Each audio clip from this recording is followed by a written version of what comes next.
A controversial one, potentially, but one definitely to look out for. Some people are not ready to pick your brain, even though they think they are.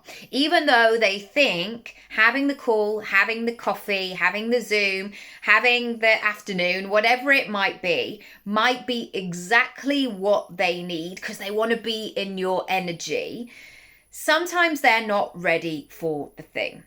Because sometimes what people do when they approach that, oh, I'd love to have a cup of tea with you, I'd love to have a coffee, is that they are assuming that you are going to do the work, that you're just going to give them the things that they need, almost like if they were making a roast dinner. It's like, here we go, here's the veg, here's the gravy, here's the Yorkshire puddings, here's the potatoes, here's the meat or your nut roast or whatever it might be. Here are the things and off you go. And actually what a pick your brain session is about is firstly asking what you need and being self-aware in that moment. Where are the gaps in your knowledge? Which are the pieces that you're really struggling with? Where do you need to tie things together? Where do you have knowledge gaps where you're just not sure? Where are you having a sliding doors moment at the moment where it's like you're forking the road? I could do this or I could do that, but I just don't know what's round the corner. Could you give any insight on that? The worst thing that you can do in a pick your brain session is to ask generic questions to the other person.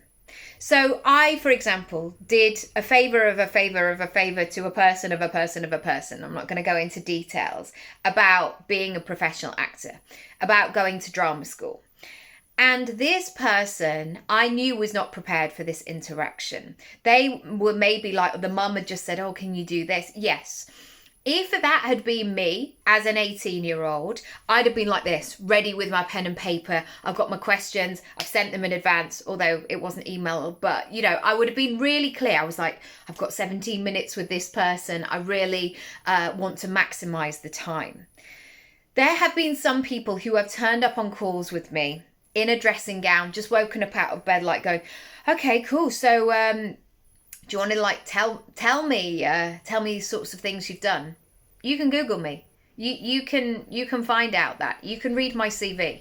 It's all public. But what you need to do is figure out what you need so you can progress. You have to be the common denominator of you.